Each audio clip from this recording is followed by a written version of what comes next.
Saludos jóvenes del tercero de secundaria, les saluda su profesor del curso de trigonometría para compartirles en este caso, en esta ocasión muy especial, el siguiente tema que trata sobre el capítulo 9, que es resolución de triángulos rectángulos. Ahí está.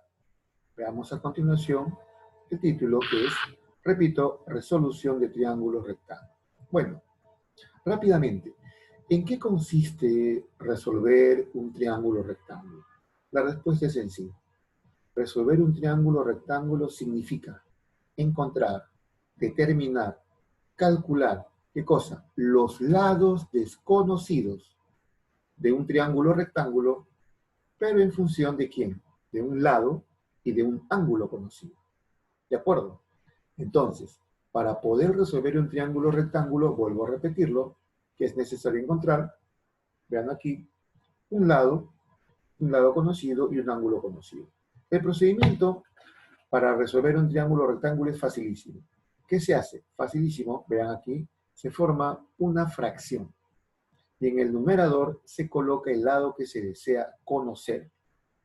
Forma una fracción, en la parte de arriba coloco el lado que yo deseo conocer y en la parte de abajo, el denominador, coloco el lado que es conocido, o sea, el dato que me da el ejercicio. Paso número 2. A continuación, identificamos qué razón trigonométrica del ángulo conocido le corresponde a la fracción formada. Bueno, y paso 3, finalmente despejamos el lado por conocer. Veamos aquí el siguiente ejemplo, donde en la figura se me pide calcular x e y en términos de m y alfa. Aquí está. Como pueden observar, en este triángulo rectángulo se conoce la hipotenusa, que vale m, y se conoce el ángulo agudo alfa. Me piden calcular x, el cateto opuesto, e y, el cateto adyacente a alfa. ¿Qué es lo que hacemos aquí? Muy fácil. Aplicamos el procedimiento. ¿Cuál es? Formo una fracción. En la parte de arriba del numerador se coloca el lado por conocer. Y en la parte de abajo el denominador se coloca el lado conocido. O más fácil. En la parte de arriba, lo que quiero. En la parte de abajo, lo que tengo. Y a continuación identificamos qué razón trigonométrica le corresponde a esta fracción formada. Observa que x es el cateto opuesto y que m es la hipotenusa. Recordemos, cateto opuesto entre hipotenusa, obviamente eso es el seno de alfa. Muy bien, despejo x finalmente, y x a qué va a ser igual, m por el seno de alfa y listo.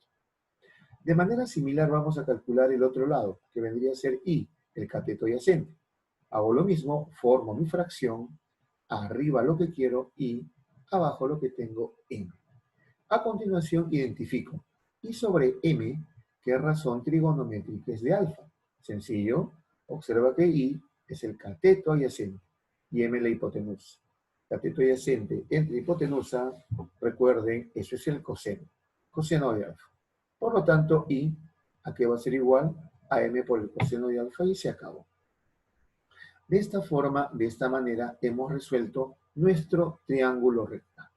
¿De acuerdo? Bien. Claro, de manera práctica, nosotros también podemos encontrar esta resolución de triángulos rectángulos en tres casos. Tres casos que me permiten obtener de manera rápida y sencilla el valor de los lados desconocidos.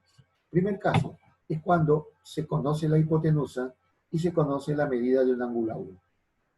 Si yo tengo la hipotenusa y tengo un ángulo agudo θ, como sucede en este caso, en esta figura, observen, se conoce el ángulo agudo θ y se conoce la hipotenusa que es h. Si esto sucede, automáticamente el cateto opuesto, ¿a qué va a ser igual? A la hipotenusa por el seno. O sea, h por el seno de θ. El cateto adyacente también automáticamente va a ser igual a la hipotenusa que es h, pero por el coseno de θ. Claro, repito, siempre y cuando sea dato la hipotenusa h y sea conocido el ángulo agudo. Ejemplo.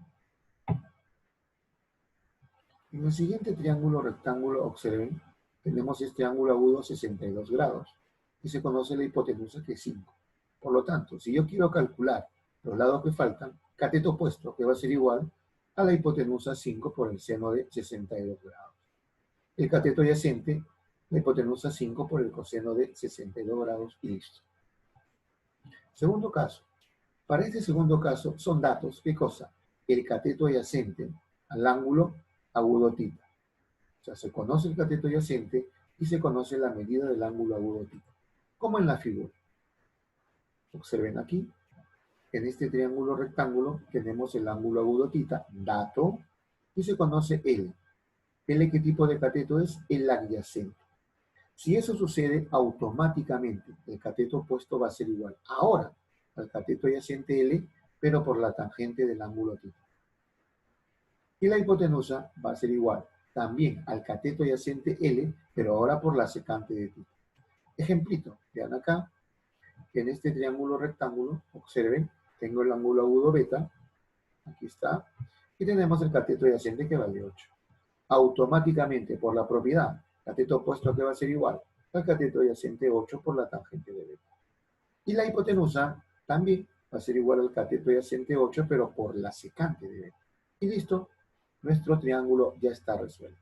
Segundo caso. Tercer caso. En este tercer caso, observen, los datos son el cateto opuesto y el ángulo agudo θ. Como por ejemplo en la figura. Triángulo rectángulo, ángulo agudo θ, y se conoce el cateto opuesto que es L. Cuando esto suceda, automáticamente el cateto adyacente, ¿a qué va a ser igual? Al cateto opuesto, pero multiplicado por la cotangente de θ. Y la hipotenusa, el cateto opuesto L, pero por la cosecante de θ. Un ejemplito. Vean aquí, siguiente triángulo rectángulo, ángulo agudo 24 grados, y K el cateto opuesto. Por lo tanto, cateto adyacente será el cateto opuesto por la cotangente de 24 y la hipotenusa será el cateto opuesto por la cosecante de 24 grados. Y de esa manera, miren, ven, hemos resuelto este triángulo rectángulo. ¿De acuerdo? A ver,